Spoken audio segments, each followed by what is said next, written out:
Hi, I'm James Stevenson, author of the book Small Steps, Big Feet, and I've got a message for you, particularly if you are a working or a single mom and you're not comfortable managing your money. A lot of us, when we grew up, were not taught how to do that, and we get into adulthood, and like a lot of other things, it's not comfortable to admit that we don't know the best way to do something. Well, I created a course that actually is for you if that's the situation you're in, because it's a safe place where you can learn actually how to do it. I want to share just a message with you, a brief message about a spending plan. When I was having conversations with people, I was putting this course together and other courses that I've taught, and I would talk to them about the B word, a budget. A lot of people get a knot in their stomach when you say budget. And so I prefer to call it a spending plan. And there's a reason for that. That's what a budget is. A budget isn't, okay, a budget is constraining. I've got only this much and I have to spend this much on these things. And that's how we think about a budget. Well, a spending plan, it's the same thing in principle, but the words reflect the reality of what it is. You're choosing how you're going to spend the money that you have available to you. It's a spending plan. I'm going to plan how I'm going to spend my money.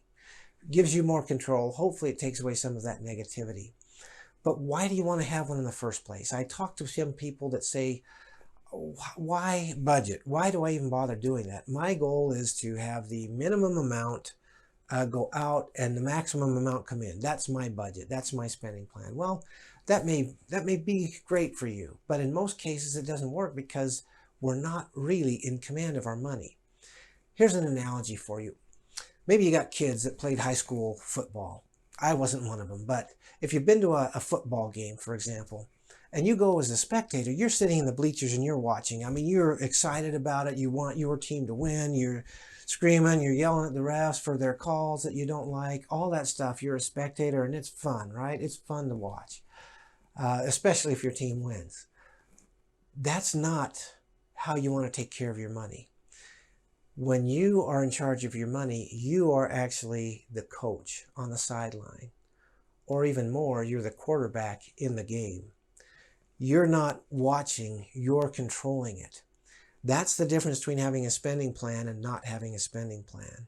If you don't have a spending plan or a budget, then you are like the spectator sitting in the stand and you are more of the silent observer than the person in control. And it's not good if it's your money and you're spectating. You can do better, and you can learn how to do better in the course that I put together specifically for you. So I invite you to look into that and learn more about that, but don't be a spectator. Be the coach or be the quarterback.